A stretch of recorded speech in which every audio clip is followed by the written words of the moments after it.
The child's shoes made no sound on the polished marble floor, yet every head in the restaurant turned as if pulled by invisible wire. She couldn't have been more than 7, her school uniform wrinkled and stained with something that might have been tears or rain, her small fists clutching a folded piece of paper so tightly her knuckles had gone white. Niran Calvet sat alone at his usual corner table, positioned where he could see both entrances and the stretch of Cape Fear River beyond the floor-to-ceiling windows.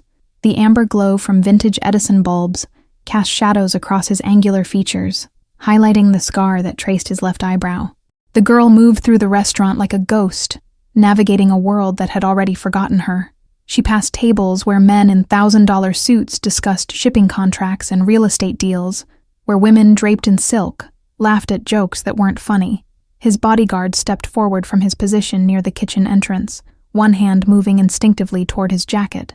Niran raised 2 fingers without looking away from the approaching child, and the man froze mid-stride. The restaurant manager appeared from nowhere, apologetic smile already forming, hands reaching to intercept this violation of their exclusive atmosphere. Niran's gaze shifted to him for precisely 1 second, and the man retreated as if he'd touched a live wire, suddenly remembering urgent business elsewhere. Elia stopped 3 feet from his table, maintaining the careful distance of someone who'd learned that adults could be dangerous. Her breathing came shallow and quick, her chest rising and falling beneath the school crest embroidered on her worn blazer. The paper in her hands trembled like a captured bird. "You can me take to school?" Her voice barely rose above a whisper, each word fighting past the fear lodged in her throat. The grammatical error spoke of panic overriding thought, of desperation stripping away careful speech learned in classrooms that had failed to protect her. Niran set down his knife with deliberate care, the soft click of silver against porcelain impossibly loud in the suffocating silence. He studied her face the way he studied contracts before signing them, searching for deception, and finding only raw terror. Behind her eyes lived something he recognized from mirrors in his own youth. Why? The single word carried no warmth, but no threat either, just the flat curiosity of a man accustomed to understanding motivations before acting. He leaned back slightly, giving her space to breathe, to choose whether to continue or flee.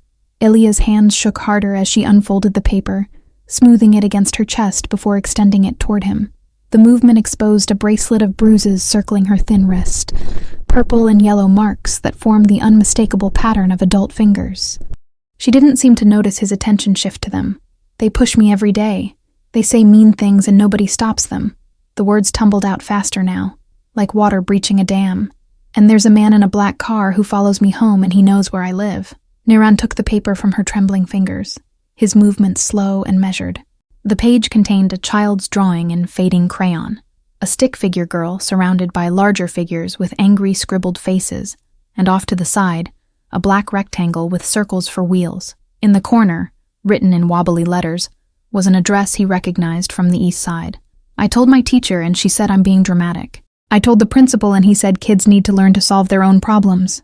Elia's voice cracked, tears spilling over despite her obvious effort to appear brave. "My mom called the police and they said mean words aren't a crime."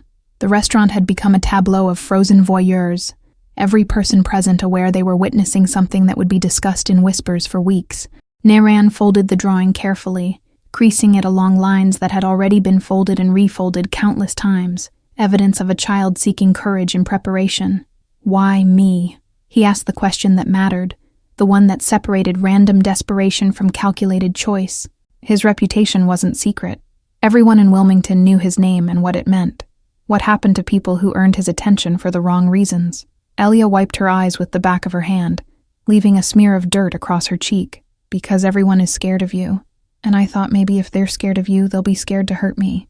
The logic was devastatingly simple. The reasoning of a child who'd learned that fear was the only currency that mattered. The afternoon sun filtered through the tall windows of Riverside Elementary, casting long shadows across the playground, where Elia had learned to make herself invisible. 3 weeks earlier, the nightmare had begun with a boy twice her size shoving her into the brick wall during recess, laughing as her lunchbox scattered across the asphalt. She'd picked up her sandwich from the dirt, brushed it off, and said nothing. Silence had become her shield, though it protected nothing.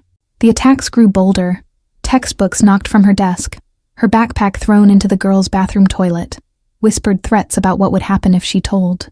The teachers walked past with eyes that saw everything, and acknowledged nothing. Mrs. Patterson had actually smiled when Aaliyah approached her desk with a split lip, suggesting that children need to be more careful during play. The word play had tasted like blood in Aaliyah's mouth. Her classmates had learned the social mathematics quickly. Association with Aaliyah meant becoming a target, so the few friends she'd had evaporated like morning mist. By the second week, she ate lunch alone in the library, hiding between shelves of books about children who had adventures and happy endings. The black car appeared on a Tuesday. Aaliyah had noticed it idling across from the school gates, engine running, windows tinted so dark she couldn't see inside. At first, she'd thought nothing of it. Parents waited in cars all the time, though usually not in vehicles that looked like they belonged in movies about criminals. The next day, the car was there again, in the same spot, and the next. By Friday, when she walked past it to head home, the passenger window rolled down just enough for a voice to reach her. "I know which apartment is yours, the one with the broken blind." Aaliyah had run the remaining 4 blocks home, her heart hammering so hard she thought it might break through her ribs. She'd burst through the apartment door to find her mother already in scrubs, preparing for another night shift at the hospital. Syrian's exhausted smile had faltered when she saw her daughter's face. "Baby, what happened?" Siren had knelt immediately, hands gentle on Aaliyah's shoulders, searching for injuries with eyes trained to spot trauma. But some wounds didn't show on the surface, didn't bleed in ways that could be bandaged or treated with antiseptic. Aaliyah told her everything, about the bullying that had become daily ritual, about the teachers who suggested she try harder to fit in, about the car and the voice, and the knowledge of where they lived. She watched her mother's face shift from concern to rage to helpless fear. Serene had called the school that night, her voice steady despite shaking hands. The vice principal had listened with practiced patience before explaining that without concrete evidence of wrongdoing, the school couldn't take action. "Children exaggerate," she'd said. "They have active imaginations." Perhaps Aaliyah was struggling with the transition to second grade. The police had been worse. The officer who took Seren's report had leaned back in his chair, pen tapping against his notepad. "Ma'am, someone sitting in a car near a school isn't illegal. And kids these days, they watch too much TV. They see danger everywhere." He'd suggested family counseling. That night, Seren had held Aaliyah until she fell asleep, then sat at their small kitchen table, staring at bills she couldn't pay and a system that wouldn't help. She worked doubles to keep them fed, came home to an empty apartment because childcare cost more than she earned, and now learned that her daughter's fear counted for nothing against bureaucracy. The bruises came next. Aaliyah fell down the stairs at school, or so the story went. Then she walked into a door. Then she tripped during gym class. Each incident carefully positioned in the gray area between obvious abuse and plausible accident. Each one designed to terrorize while maintaining deniability. Seren photographed every mark, documented every incident, called every authority she could find. The responses varied in wording, but carried the same message. Prove it. Bring witnesses. Show us evidence that meets our threshold. Your daughter's word against theirs isn't enough. The black car continued its vigil. Sometimes it was there in the morning, sometimes only after school. Once, Aaliyah saw it parked on her street at midnight, visible from her bedroom window. She'd stopped sleeping through the night, startling awake at every sound, certain the voice would make good on its promise. Niran sat alone in his office above the restaurant long after Aaliyah had left. The child's drawing spread flat on his desk beneath the cone of light from his banker's lamp. He'd sent her home with his driver, watched from the window as the car disappeared into Wilmington's evening traffic, carrying its precious cargo to an address on the east side. The city below sparkled with deceptive beauty, lights reflecting off the Cape Fear River like scattered diamonds. He'd built his empire in these streets, carved his territory from the bones of men who'd underestimated him. Power here was measured in loyalty, fear, and the careful application of violence when words failed. Yet no amount of power had prepared him for the sight of a 7-year-old child asking him to be her shield. He'd killed men for lesser offenses than the ones inflicted on Aaliyah. He'd destroyed businesses, ended careers, sent messages written in consequences that people understood. But this required something different, something he wasn't certain he possessed. His lieutenant, Cole Brennan, sat across from him in patient silence. The man had been with Niran for a decade, had seen him navigate gang wars and federal investigations without breaking composure. Now he watched his boss stare at a child's crayon drawing, as if it held answers to questions nobody had asked yet. The school is Riverside Elementary. The principal is Dennis Crawford, 20 years in the position. Clean record, active in the Chamber of Commerce. Cole's voice carried the flat professionalism of a man reading intelligence reports. The car is likely a 2019 Dodge Charger, black tinted windows. 3 similar vehicles registered to known associates of the West Side crew. Naran's fingers drummed once against the desk, the only external sign of the calculation happening behind his eyes. The West Side crew dealt in drugs and extortion, operated with the vicious stupidity of men who mistook cruelty for strength. They'd been expanding territory, pushing into neighborhoods previously considered neutral ground. The mother is Seren Halden, night shift nurse at Cape Fear Valley. Single parent, no criminal record, no outstanding debts. Lives in a rent-controlled building on 5th Street. Cole paused, consulting notes he'd compiled in the hour since Elia's visit. She's made 4 police reports in 3 weeks.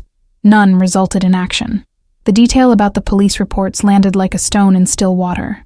Naran understood bureaucratic indifference, had benefited from it countless times when authorities chose to look elsewhere while he conducted business. But the same machinery that ignored his activities also ignored children begging for help. And that equation revealed something rotten in the foundation. The boy leading the bullying is Travis Sheridan, 8 years old, son of Philip Sheridan, who owns 3 car dealerships and sits on the school board. Cole's tone remained neutral, but his eyes flickered with something sharper. The other children involved come from similar backgrounds: money, connections, parents who donate to the right causes.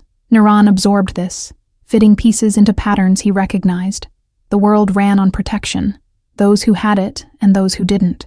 Aaliyah had none, which made her invisible to people who only saw value measured in influence. She'd become acceptable collateral damage in a system designed to preserve comfort for those already comfortable. And the car following her? The question carried weight beyond its words, because Naran already knew what the answer would reveal about how far this went beyond schoolyard cruelty. Cole's jaw tightened. Best guess is recruitment or intimidation. The West Side crew has been targeting single mothers in that neighborhood, pushing protection rackets. If the mother doesn't pay, they go after the kids, make them scared enough that the parents comply. He set down his tablet. It's effective because nobody reports it. Who's going to believe a child over respectable businessmen? The silence that followed carried a quality of decision crystallizing into action. Naran stood, moving to the window where he could see his city spread below him like a kingdom built on compromises. He'd told himself for years that his business, however brutal, had rules. You didn't hurt children. You didn't prey on the defenseless.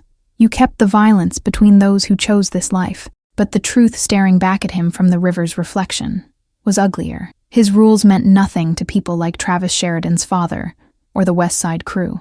They operated in spaces he'd ignored, causing harm he'd considered beneath his notice. Aaliyah's fear existed because men like him had carved the world into territories and decided some streets didn't matter enough to protect. She asked me to walk her to school. Naran spoke quietly, almost to himself. A 7-year-old child decided that the most dangerous man she could find was safer than the people supposed to protect her. What does that say about us?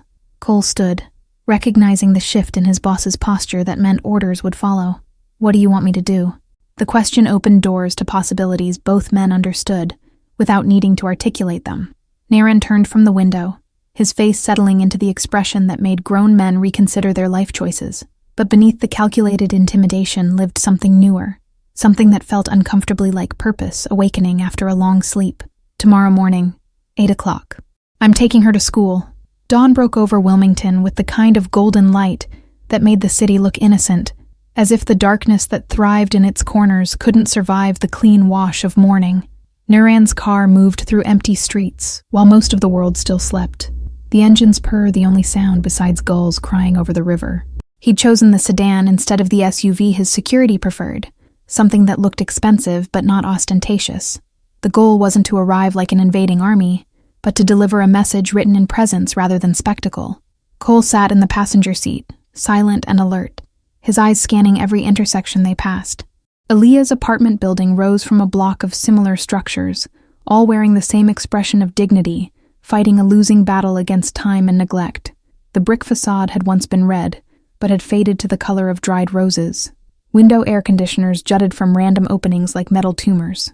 Naran had been to worse places, had conducted business in basements and warehouses where rats outnumbered people. But something about this building's tired respectability hit differently. Families trying to maintain normalcy in spaces that demanded constant compromise. Saren Halden worked night shifts to afford this, and her daughter still wasn't safe. The apartment door opened before he could knock. Saren stood there in wrinkled scrubs, her face carrying the particular exhaustion of someone who'd worked 12 hours, then stayed awake worrying. She'd clearly been watching from the window, waiting for the car she both hoped and feared would come. Mr. Calvet. Her voice held steady despite the tremor in her hands. I don't know what my daughter asked you, but I can't. We don't have money to pay you for whatever this is. Pride and panic warred in her expression. The dignity of someone drowning, but still refusing to grab at anything that might pull them under differently.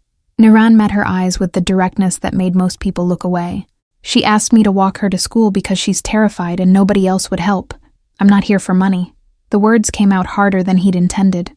Frustration bleeding through at a system that taught women like Saren that safety always came with a price tag.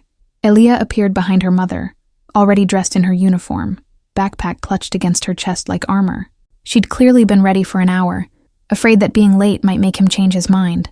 Her eyes found his face with desperate hope that hurt something in his chest he'd thought long dead. The drive to Riverside Elementary took 12 minutes. Elia sat in the back seat, perfectly still, her reflection in the rearview mirror showing a child who'd learned that drawing attention meant inviting pain. Saren had wanted to come, but her shift supervisor had already denied her time-off request. The system failed her even in this. Morning traffic thickened as they approached the school, parents in minivans and luxury sedans forming the daily parade of drop-offs. Niran watched them through the windshield, these people who lived in the same city but inhabited completely different worlds. Their children complained about homework and weekend plans while Aaliyah counted the days she survived. The school emerged from behind oak trees that had probably stood there for a century, their branches creating a canopy over brick buildings designed to look welcoming. Everything about Riverside Elementary screamed investment and care. The manicured lawns, the fresh paint, the playground equipment that still had shine on it. Money flowed through this place, just not toward protecting children who didn't come from the right families. Niran parked in the circular drive where buses usually stopped, ignoring the designated parent drop-off area completely. The location forced everyone to notice, made his car the centerpiece of the morning routine. Cole stepped out first, a practiced movement that positioned his body between the vehicle and potential threats neither man actually expected. Then Niran emerged, and the morning shifted. Conversations died mid-sentence. Parents froze with car doors half open. A crossing guard actually dropped her stop sign, the metal clattering against asphalt with a sound that seemed impossibly loud in the sudden quiet. He opened Aaliyah's door with the same care he'd use handling Crystal. She climbed out slowly, her small hand finding his with a trust that terrified him more than any gun he'd ever faced. The weight of her fingers against his palm carried the responsibility of every choice he'd make from this moment forward. They walked toward the entrance together, Niran matching his stride to Elia's smaller steps. The crowd parted without anyone consciously deciding to move, bodies responding to instincts older than thought. Parents pulled their children closer, not in protection from him, but in recognition that proximity to this moment carried consequences they couldn't predict. Travis Sheridan stood near the playground fence with his usual pack of followers, mid-sentence in some story that probably involved someone else's humiliation. He saw Aaliyah first, his face already forming the cruel smile he'd perfected over weeks of unchallenged torment. Then his eyes traveled up to the man beside her, and the smile crumbled like sandcastles before incoming tide. The boy actually stepped backward, stumbling over his own feet in his haste to create distance. His friends scattered like startled birds, their collective bravery evaporating the instant they understood that their victim had acquired protection of a caliber they'd never imagined. One of them dropped his action figure, leaving it abandoned in the grass. Niran didn't look at them, didn't acknowledge their existence beyond the peripheral awareness he'd cultivated through years of reading rooms for threats. But his presence spoke volumes that needed no words. The cut of his suit that cost more than most people's monthly rent. The way he moved with the confidence of someone who'd never questioned his right to occupy space. The scar that suggested violence survived rather than avoided. A teacher monitoring the entrance actually backed into the doorframe, her clipboard pressed against her chest like a shield. Mrs. Patterson, the same woman who'd suggested Aaliyah be more careful, suddenly found urgent need to examine something on her attendance sheet. The cowardice of willful blindness had limits, and those limits materialized in the form of a man whose reputation preceded him like a shockwave.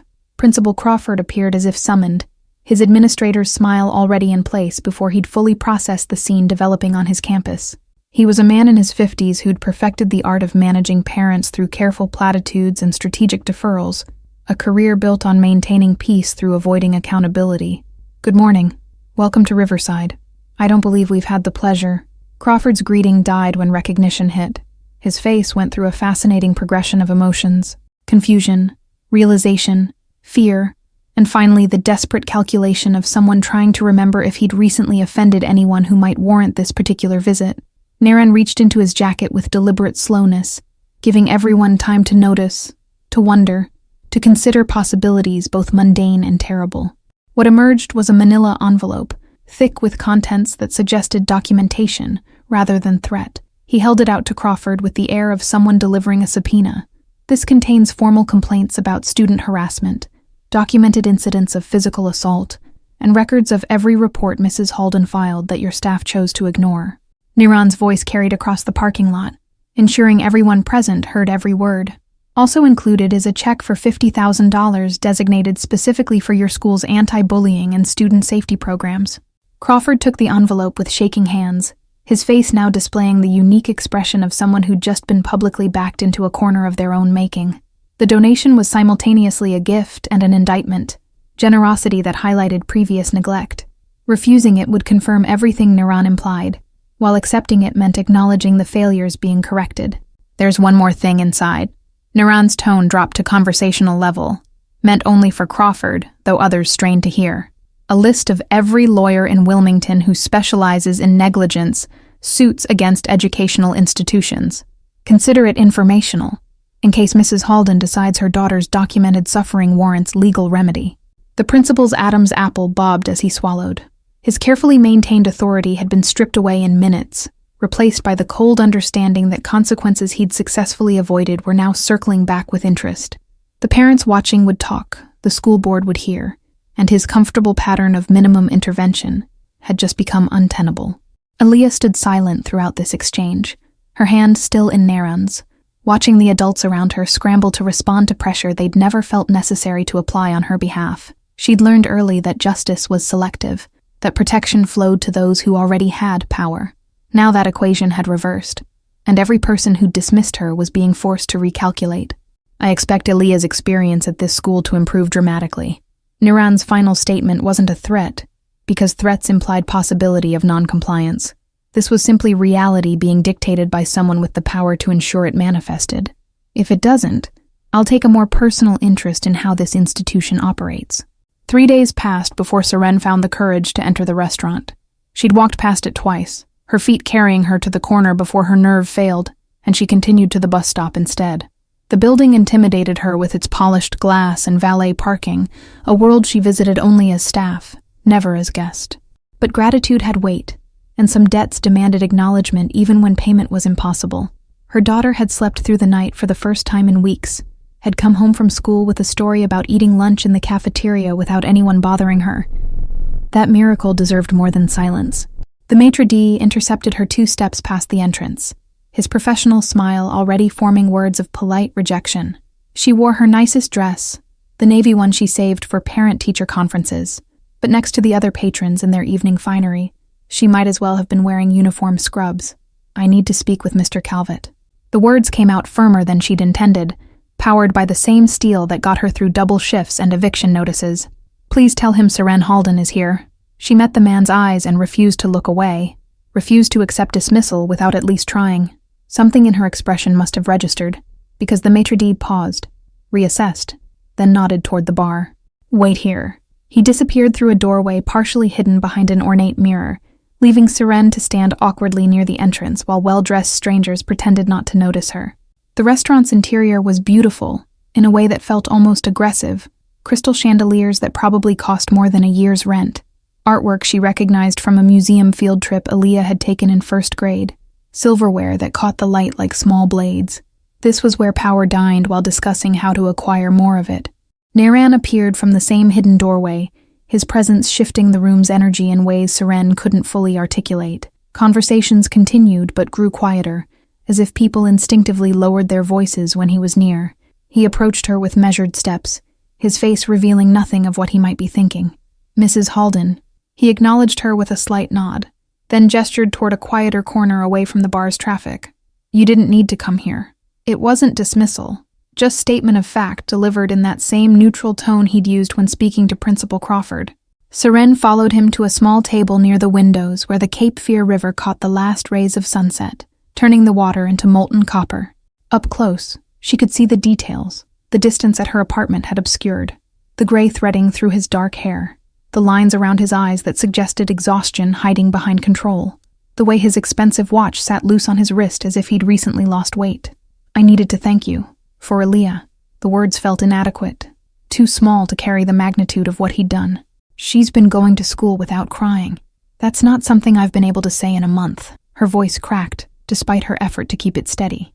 Naren studied her face with the same intensity he'd given Elia's drawing, searching for something he seemed to find in the set of her jaw, or the shadows under her eyes. The school should have acted when you first reported the problem. You shouldn't have needed me. The criticism wasn't directed at her, but at the system that had forced this moment into existence. But they didn't, and you did. Seren pressed on, needing him to understand that his cynicism about institutions didn't diminish the reality of his impact. You have no idea what it's like to watch your child suffer, and have everyone tell you it's normal, that you're overreacting, that kids need to toughen up. Her hands gripped the edge of the table, anchoring her against the wave of emotion threatening to break through. The silence between them stretched, but it wasn't uncomfortable. Outside, a yacht moved slowly downriver, its lights beginning to glow as evening descended. Naren watched it pass before speaking again, his voice lower than before, almost gentle. I know what it's like to be powerless, to scream for help in a world that's chosen not to hear you. Seren saw something shift in his expression, a crack in the facade that revealed the human underneath the reputation. This wasn't the monster Wilmington whispered about in bars and boardrooms. This was someone who understood suffering from the inside, who'd built walls so high people mistook them for the entirety of who he was. Why did you help her? Really? Because nobody else would. The answer came immediately, as if he'd been waiting for someone to ask the question directly. And because at some point, power has to mean something beyond acquiring more of it. Otherwise, what's the point? He leaned back, the moment of vulnerability closing as quickly as it had opened. The package arrived at the district attorney's office on a Tuesday morning, delivered by courier service with no return address. Inside the unmarked manila folder lay evidence compiled with the precision of someone who understood exactly how the legal system operated and what documentation it required to move from willful ignorance to mandatory action. Photographs showed the black Dodge Charger parked outside Riverside Elementary on 14 different dates, time-stamped and geotagged. Security footage from nearby businesses captured the same vehicle following Aaliyah's walking route home, maintaining distance but present in frame after frame like a predator tracking prey. The technical quality suggested professional surveillance equipment, not cell phone cameras. Bank records traced the Charger's registration to a shell company that collapsed under minimal investigation, revealing connections to the Westside Cruise financial network. Phone records showed calls between the vehicle's registered user and 3 members of the organization currently under federal investigation for racketeering. Someone had done the work prosecutors usually couldn't afford to prioritize. Assistant District Attorney Rachel Finch spread the contents across her desk, her coffee growing cold as she absorbed the implications. She'd worked gang cases for 6 years, knew the West Side Cruise patterns, understood how they operated in spaces law enforcement rarely bothered to look, but this level of detail suggested access to resources that made her departmental budget look like pocket change. The evidence didn't stop at the car. Included were sworn affidavits from 4 other families in Eliah's neighborhood, describing similar harassment patterns. Children followed, parents threatened, all within the same 3-block radius. Each statement had been notarized. Each family offered contact information, their fear apparently overcome by whatever assurance had convinced them to speak publicly. Medical records documented Aaliyah's injuries with clinical precision. Emergency room visits explained away as accidents now formed a pattern unmistakable in its consistency. Dr. Yolanda French from Cape Fear Valley had attached a personal note stating she'd reported suspected abuse to authorities twice, with copies of those reports showing they'd been filed but never investigated. The final section detailed the school's failure to act despite documented complaints. Email chains between Seren and Principal Crawford showed increasingly desperate pleas met with bureaucratic deflection. A recording of her conversation with the vice principal captured the exact moment she'd been told that children exaggerate, and perhaps family counseling would help address Aaliyah's behavioral concerns. Finch reached for her phone, dialing the police captain who handled organized crime cases. "We need to talk about the West Side crew and a protection racket targeting single mothers on the East Side. And before you tell me we don't have resources for this, I'm looking at enough evidence to bury them." Her voice carried the edge of someone who'd watched justice fail too often and was done making excuses. By Thursday, 3 members of the West Side crew sat in interrogation rooms, their lawyers already negotiating deals in exchange for testimony against higher-ranking members.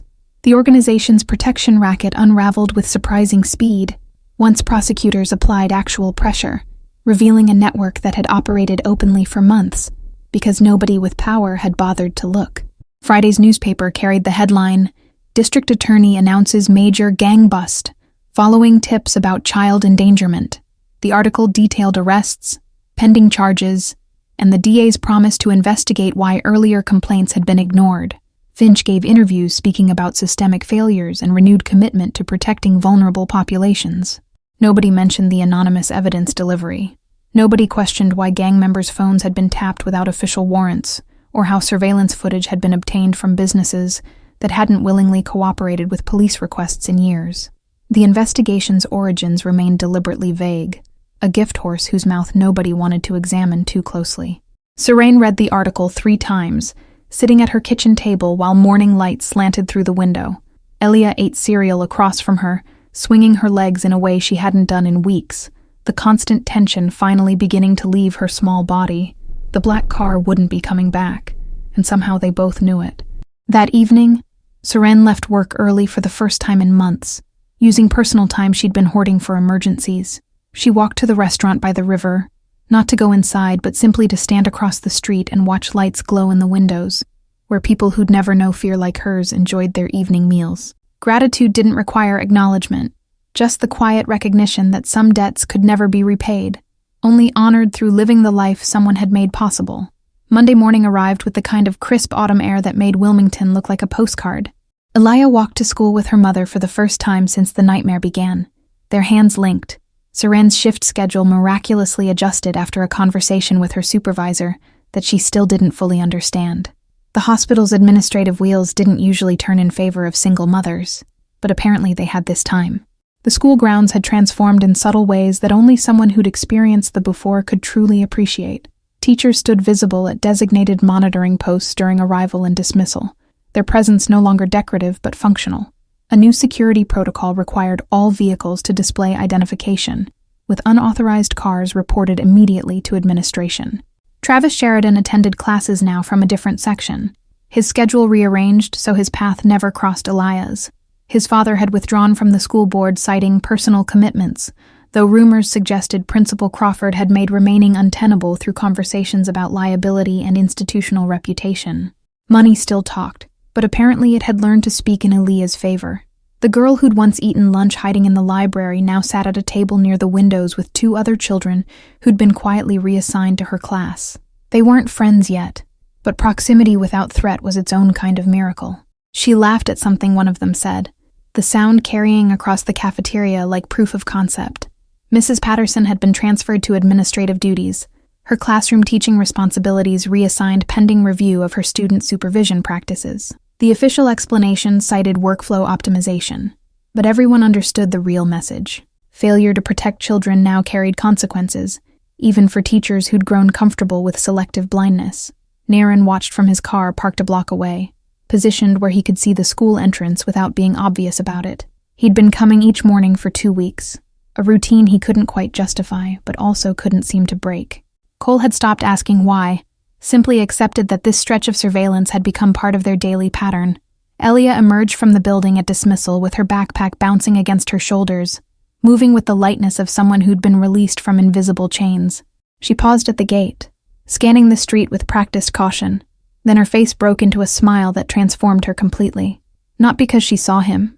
She didn't. But because she saw her mother waiting. And that was enough. Serene waved, and Elia ran to her with the unself-conscious joy of a child who'd remembered what safety felt like. They walked together toward the bus stop, Serene's hand resting protectively on her daughter's shoulder, their conversation animated enough to generate hand gestures, and shared laughter. Niran started his engine, preparing to leave before they might notice his presence. He'd done what needed doing, achieved the outcome that mattered. His continued observation served no purpose beyond the strange satisfaction of witnessing the peace he'd helped create, proof that power could build instead of destroy. But before he could pull away, Elia turned back toward the street as if sensing something. Her eyes found his car with eerie precision, recognition dawning across her features. She raised one small hand in a wave that held more eloquence than words could manage. Gratitude, acknowledgement, and the simple goodbye of someone who understood that protection didn't require constant proximity. Niran lifted 2 fingers from the steering wheel in response, the gesture minimal but unmistakable. Their eyes held across the distance for 3 seconds, that somehow contained the entire journey from her terrified entrance into his restaurant to this moment of her reclaimed childhood. Then she turned back to her mother, and the world continued forward. He drove away slowly, watching them shrink in his rearview mirror until they disappeared around a corner. The hollowness that usually filled his chest had been replaced by something he couldn't quite name, something that felt dangerously close to contentment, purpose maybe, or simply the rare experience of using what he'd built for something that wouldn't haunt him. The Cape Fear River reflected afternoon sun as he crossed the bridge back toward the restaurant, the water sparkling with the kind of beauty that existed regardless of what happened in the streets around it. Wilmington would continue being Wilmington, corrupt and elegant, dangerous and charming, but in one small corner of it, a 7-year-old girl could walk to school without fear, and that shifted the equation in ways statistics would never measure. Seren discovered the envelope 3 days later, tucked beneath a water glass at the corner table where Niran usually sat during his late dinners. She'd come to the restaurant on impulse after her shift, driven by the need to see him one more time, to put words to the transformation he'd created in their lives. The maitre d' had seated her with quiet courtesy that suggested instructions had been left regarding her welcome. But Niran wasn't there. The table sat empty, perfectly set for a guest who wouldn't arrive. She'd waited 20 minutes, ordering coffee she couldn't afford, before noticing the cream-colored envelope with her name written in precise handwriting that suggested fountain pen rather than ballpoint. Her fingers trembled slightly as she opened it. Inside lay a silver chain, so delicate it seemed made of captured moonlight, the metal cool against her palm. The pendant attached was a small star, 5 points perfectly symmetrical, catching the restaurant's amber lighting and throwing it back in tiny prisms. No jeweler's mark indicated its value, but the weight suggested real silver, perhaps more precious metal than she'd ever owned. The note accompanying it was brief, written in the same precise hand as the envelope. Now the world believes her. It's all that mattered. No signature, no explanation beyond those 9 words that somehow contained everything that needed saying. Belief, the foundation of safety, the currency that had been denied until he'd forced its exchange. Seren read the words 3 times, each pass revealing new layers. He'd given Elia back her credibility, restored the social contract that said children's fears deserved adult attention. The physical gifts, the school intervention, the legal evidence, the systematic dismantling of threats, all served that single purpose, making the world believe a 7-year-old girl when she said she was in danger. She fastened the chain around her neck with shaking hands, the star settling against her collarbone like a talisman.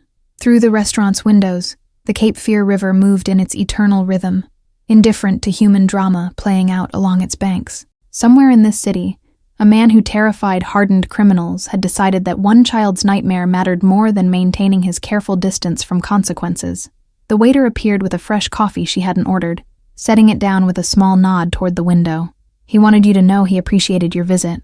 The message came delivered in neutral tones that revealed nothing about when or how those instructions had been communicated. Niran was already gone, had probably never planned to be here tonight, but he'd anticipated her arrival with the same precision he applied to everything. Seren touched the star pendant, feeling its edges press against her skin. This wasn't just jewelry. It was a promise kept, evidence that someone powerful had looked at her daughter and seen a person worth protecting, rather than a problem to ignore. The gift's value had nothing to do with its materials, and everything to do with what it represented. She finished her coffee slowly, savoring the moment and the quiet elegance of the space around her.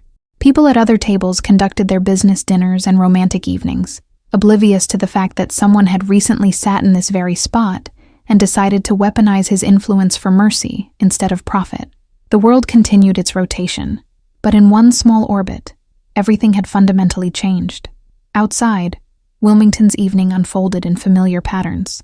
Tourists wandered the Riverwalk taking photographs of historic buildings. Business owners locked their shops and headed home to families. Somewhere, the West Side Crew's remaining members scrambled to rebuild what prosecution had dismantled, learning too late that some territories weren't worth the cost of entry. And in a small apartment on 5th Street, Elia slept through the night without nightmares, her breathing deep and peaceful. The bruises had faded from her wrist, the fear had begun to leave her eyes, and tomorrow she'd wake up in a world that had finally aligned itself in her favor. Not because systems had suddenly started working, but because one person with power had chosen to deploy it on behalf of someone with none. Seren left the restaurant with the pendant warm against her skin, carrying proof that the world could shift when the right pressure was applied to the right points. She'd thank him again if their paths crossed, but suspected they wouldn't. Men like Naren Calvet operated best from shadows, their impacts felt rather than observed. The gift was both gratitude and goodbye, acknowledgement and closure wrapped in silver and good intentions. The river reflected city lights as she crossed the bridge toward home, each ripple carrying illumination before releasing it to darkness and accepting the next. Life would continue its complicated dance between power and vulnerability, cruelty and protection. But tonight, one mother walked home knowing her daughter was safe, and one man sat somewhere in the city understanding that his empire had finally been used for something that mattered beyond its own expansion. In the space between those two truths, something like redemption had taken root and quietly begun to grow.